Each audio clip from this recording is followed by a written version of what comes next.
एक बार प्रेम से बोलिए दुर्गा मैया की।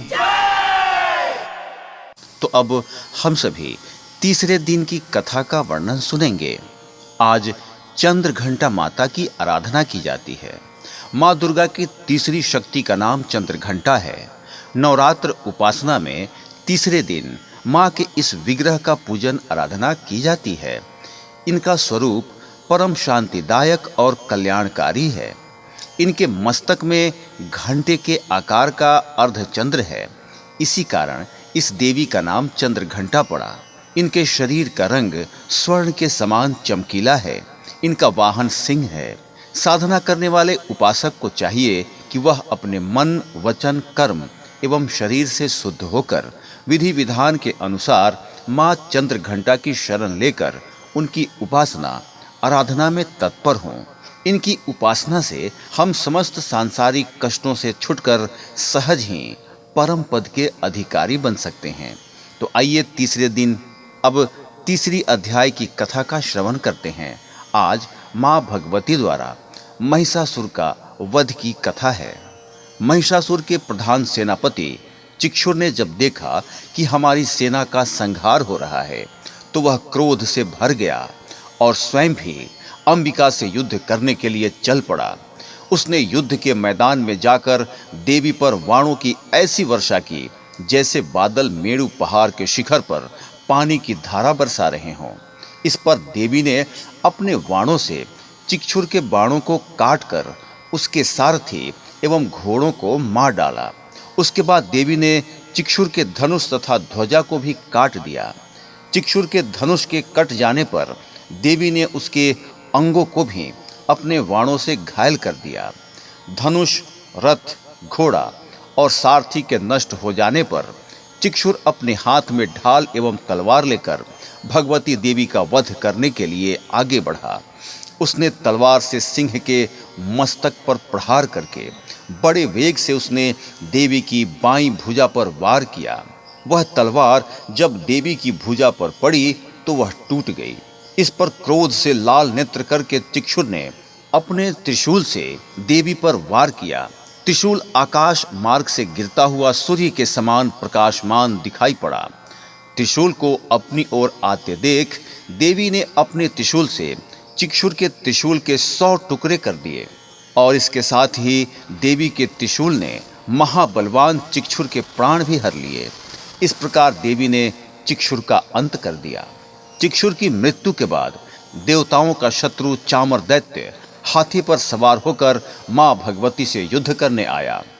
उसने आते ही देवी पर शक्ति का प्रहार किया, जिसके प्रत्युत्तर में देवी ने अपनी हुंकार से शक्ति को निष्प्रभावी बना दिया। शक्ति को निष्प्रभावी होते देखकर चामर ने अत्यंत क्रोधित होकर अपना त्रिशूल देवी भगवती पर फेंका। देवी ने उस त्रिशूल को अपने वाण से टुकड़े टुकड़े कर डाले। उसके बाद देवी का वाहन सिंह उछलकर हाथी पर बैठ गया और चामर से मल्ल युद्ध करने लगा। सिंह ने चामर को हाथी से नीचे जमीन पर गिरा दिया। सिंह बड़े वेग से आकाश की ओर उछला और जब वह पृथ्वी पर वापस आया तो अपने पैने पंजों से चामर का सिर काटकर धड़ से अलग कर दिया। क्रोधित देवी ने शिला और वृक्ष आदि की चोटों से उदग्र नामक राक्षस को मार डाला। उसके बाद कराल नामक राक्षस को अपने दांतों, मुक्कों और थप्पड़ों से मार डाला। अब देवी ने गदा के प्रहार से उद्धत नामक दैत्य को भी मार डाला। उसके बाद वासपाल नामक राक्षस का भिंदीपाल से अंत कर दिया। वाणों से ताम्र और अंधक नामक राक्षसों को मौत के घाट उतार दिया। त्रिनेत्रों वाली देवी दुर्गा ने उग्रास्य, उग्रवीर्य, महाहनु नाम के राक्षसों को त्रिशूल से मार गिराया। तलवार से विडाल नामक राक्षस का सिर काटकर धड़ से अलग कर दिया। दुर्धर और दुर्मुख राक्षसों को अपने वाणों द्वारा यमलोक पहुंचा दिया। इस प्रकार जब महिषासुर ने देखा कि देवी ने मेरी सेना को यमलोक पहुंचा दिया है तो वह भैंसे का रूप धारण कर देवी के गणों को दुख पहुंचाने लगा। कुछ गणों को मुंह के प्रहार से, कुछ गणों को खूंटों से, कुछ गणों को पूंछ घुमाकर तथा कुछ गणों को सिंहों के प्रहार से चोट पहुंचाने लगा। किसी को तेज दौड़ाकर, किसी को गर्जना करके, किसी को भ्रमण और श्वास की वायु से पृथ्वी पर पटकने लगा। उसके बाद वह देवी के वाहन सिंह को मारने दौड़ा तो देवी को उस पर क्रोध आ गया। इस पर भैंस बना महिषासुर क्रोधित होकर अपने खूंटों से धरती को खोदने लगा तथा ऊंचे पहाड़ों से, सिंहों से पत्थर फेंकने लगा और गरजने लगा। महिषासुर के वेग से दौड़ने के कारण पृथ्वी हिलने लगी। पूंछ की फटकार से समुद्र का जल उथल पुथल कर चारों ओर पृथ्वी पर फैलने लगा। सिंहों के आघात से मेघ खंड खंड हो गए और उसकी श्वास की वायु से उड़ते हुए सैकड़ों पर्वत आकाश से पृथ्वी पर गिरने लगे। इस पर देवी ने पाश फेंककर दैत्य को बांध दिया। दैत्य ने बंध जाने पर भैंसे का रूप त्याग दिया। अब महिषासुर ने सिंह का रूप धारण कर लिया और जैसे ही देवी उसका सिर काटने को हुई तो दैत्य ने आदमी का रूप बना लिया जो हाथ में तलवार लिए था। देवी ने फौरन अपने वाणों से उस मायावी राक्षस को उसी तलवार ढाल सहित बीध डाला। अब वह हाथी बन गया। अपनी सूंड से वह देवी के वाहन सिंह को खींचने लगा। इस पर देवी ने अपनी तलवार से उसकी सूंड काट डाली। अब महिषासुर ने एक बार फिर भैंसे का रूप धारण कर लिया। पहले की तरह वह चर अचर जीवों सहित समस्त त्रिलोकों को व्याकुल करने लगा। अब क्रोध में भरकर देवी बारंबार उत्तम मधु का सेवन करने लगी और लाल लाल नेत्र करके अट्टहास करने लगी। उधर बल, वीर्य तथा मद से क्रूर हुआ दैत्य भी गरजने लगा। उसने देवी पर अपने सिंघों से पर्वत फेंकने शुरू कर दिए। देवी दुर्गा ने अपने वाणों से उन पहाड़ों के टुकड़े टुकड़े कर दिए। मधुपान के कारण लाल मुख वाली देवी लड़खड़ाते वचनों से बोली, अरे मूर्ख, जब तक मैं मधुपान का सेवन कर रही हूँ तब तक तू गर्जना कर ले, मैं अभी तुझे यहीं मारूंगी। तब देवता यहाँ गर्जना करेंगे। इतना कहकर देवी दुर्गा उछलकर उस दैत्य पर जा चढ़ी और उसको अपने पैरों से दबाकर शूल से उसके गले पर आघात किया। देवी के पैर से दबने पर दैत्य अपने रूप से, अपने मुख से बाहर होने लगा। अभी वह आधा ही बाहर निकला था कि देवी ने अपने प्रभाव से उसे रोक दिया। अब वह आधा निकला हुआ ही राक्षस युद्ध करने लगा तो देवी ने तलवार से उसका सिर काट दिया। इस प्रकार राक्षस महिषासुर का अंत हो गया। महिषासुर के मारे जाने पर दैत्य सेना हाहाकार करने लगी। तब उस सारी सेना को भी देवी ने नाश कर दिया। इस पर सब देवता अत्यंत प्रसन्न हुए। ऋषियों, महर्षियों सहित समस्त देवता देवी की स्तुति करने लगे। गंधर्वराज हर्षित होकर गायन करने लगे तथा अप्सराएं नृत्य करने लगी। तीसरा अध्याय समाप्त हुआ।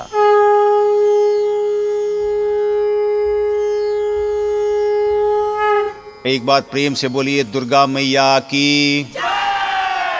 अब हम चौथा अध्याय आरंभ कर रहे हैं। देवताओं द्वारा देवी की स्तुति। ऋषि बोले, देवी ने जब महापराक्रमी दुरात्मा महिषासुर का अंत कर दिया और राक्षसों की सेना को मार दिया तो इंद्रादि समस्त देवता अपना सिर और शरीर झुकाकर भगवती दुर्गा की स्तुति करने लगे। जिस देवी ने अपनी शक्ति से यह जगत व्याप्त कर रखा है और जो समस्त देवताओं तथा महर्षियों की पूजनीय हैं, उस अंबिका को हम भक्ति पूर्वक वंदन करते हैं। वह हम सबका कल्याण करे। जिसके अतुल बल और प्रभाव का वर्णन भगवान विष्णु, भगवान शंकर और ब्रह्मा जी भी करने में अपने आप को असमर्थ समझते हैं, वह चंडिका देवी इस संपूर्ण संसार का पालन करे और अशुभ भय का विनाश करे।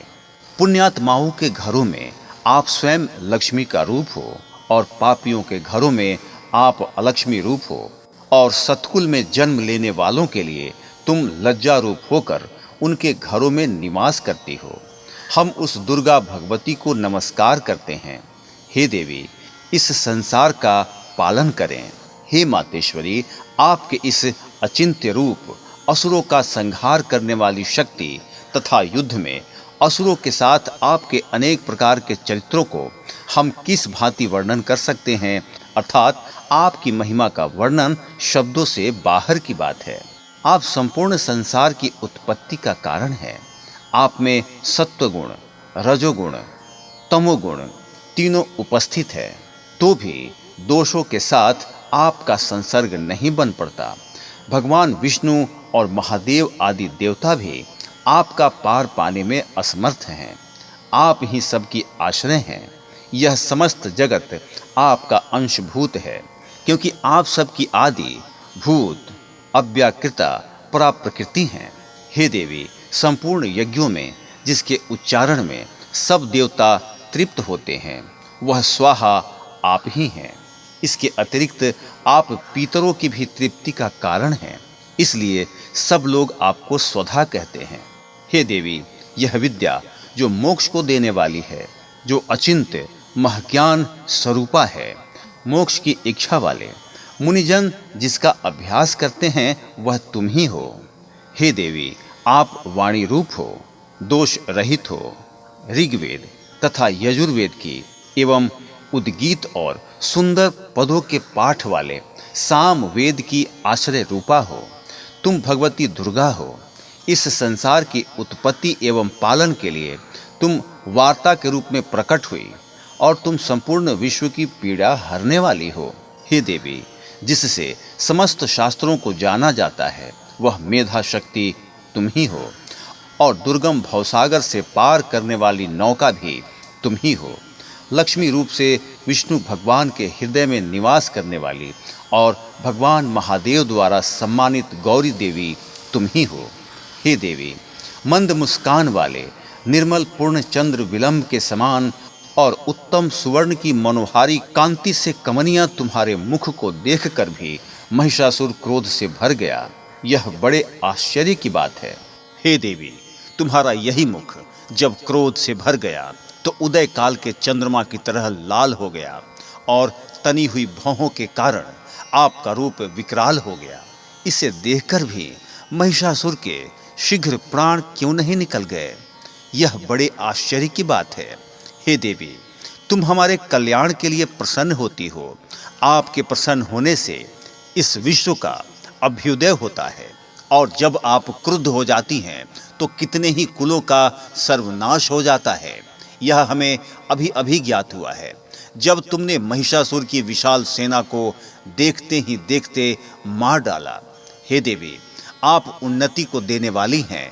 आप जिस पर प्रसन्न होती हैं, वे सभी जगह मान सम्मान पाते हैं।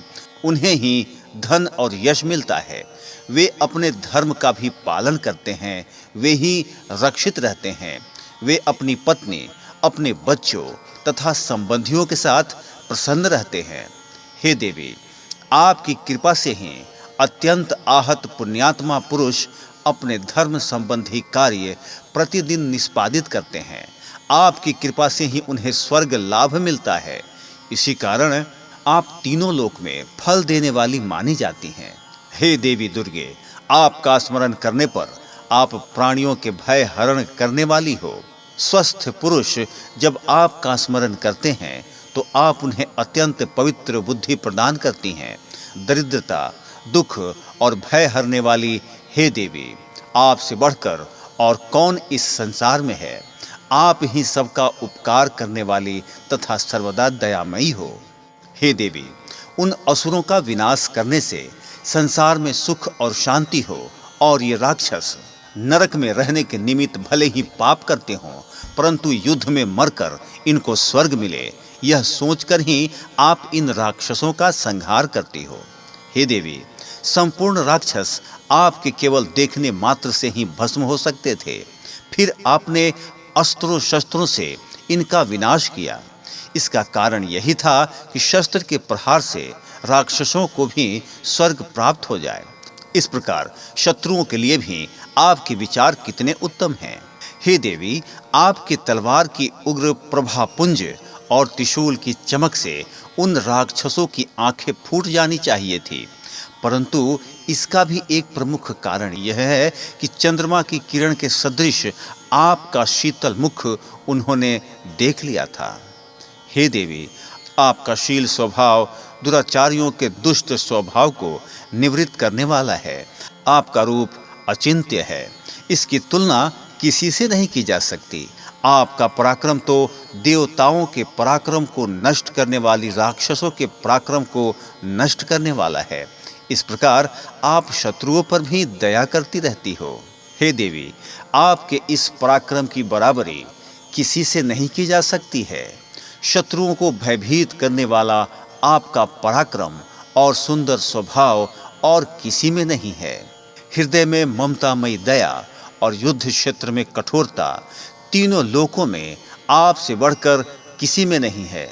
हे देवी, युद्ध क्षेत्र में शत्रुओं को मारकर तुमने उन्हें स्वर्ग लोक में स्थान प्रदान किया। इस तरह आपने तीनों लोकों की रक्षा की है तथा उन उन्मत्त राक्षसों से जिससे हमें भय था, उनको भी दूर किया है। आपको हमारा बारंबार प्रणाम है। हे देवी, त्रिशूल से हमारी रक्षा करो। हे अंबिके, तलवार से हमारी रक्षा करो तथा घंटे की ध्वनि और धनुष की टंकार से हमारी रक्षा करो। हे दुर्गा देवी, चारों दिशाओं उत्तर, दक्षिण, पूर्व और पश्चिम में अपने त्रिशूल को घुमाकर हमारी रक्षा करो। हे माता, तीनों लोकों में जो आपके सौम्य रूप तथा असौम्य रूप है, उनसे हमारी रक्षा करो एवं इस पृथ्वी की भी रक्षा करो। हे अंबिके, आपके हाथों में जो खड्ग, शूल और गदा आदि शस्त्र शोभायमान हैं, उनके द्वारा हमारी रक्षा करो। ऋषि बोले, इस प्रकार सब देवताओं ने जगत माता भगवती की स्तुति की और नंदन वन के पुष्पों तथा गंध अनुलेपनों द्वारा उनका पूजन किया। सभी देवताओं ने भक्ति पूर्वक दिव्य धूपों द्वारा अर्चना की, फिर प्रणाम करने लगे। तब देवी दुर्गा प्रसन्न होकर उन देवताओं से बोली, हे देवताओं, तुम सब लोग जिस वस्तु की अभिलाषा रखते हो, मुझसे मांग लो। देवता बोले, भगवती ने हमारी सब इच्छाएं पूर्ण कर दी है, अब हमें कुछ नहीं चाहिए। हमारा शत्रु महिषासुर मारा गया है। हे महेश्वरी, इतने पर भी यदि आप हमें कुछ और वर देना चाहती हैं, तो जब जब हम आपको स्मरण करें, तब तब आप दर्शन देकर हम लोगों के महान संकट दूर कर दिया करें। हे मातेश्वरी, जो भी मनुष्य इन स्तुतियों द्वारा आपकी स्तुति करे, उसे वित्त, समृद्धि और वैभव देने के साथ ही उसकी धन और स्त्री आदि संपत्ति बढ़ाने के लिए आप सदा हम पर प्रसन्न रहें। ऋषि बोले, हे राजन, देवताओं ने जब संसार के लिए तथा अपने लिए इस भांति प्रश्न किया, तो देवी तथास्तु कहकर अंतर्ध्यान हो गई। हे राजा, जिस प्रकार तीनों लोकों का हित चाहने वाली वह भगवती देवी देवताओं के शरीर से उत्पन्न हुई थी, वह सारा वृतांत मैंने तुमसे कह दिया है। इसके पश्चात दुष्ट असुरों तथा शुंभ निशुंभ का वध करने के लिए तथा संसार की रक्षा के लिए और देवताओं की रक्षा करने के लिए देवी प्रसन्न हुई। वह सब कथा मैं तुम्हें सुनाता हूँ, इसलिए तुम ध्यान से सुनो। यहाँ तीसरे दिन की कथा और चौथा अध्याय समाप्त हुआ।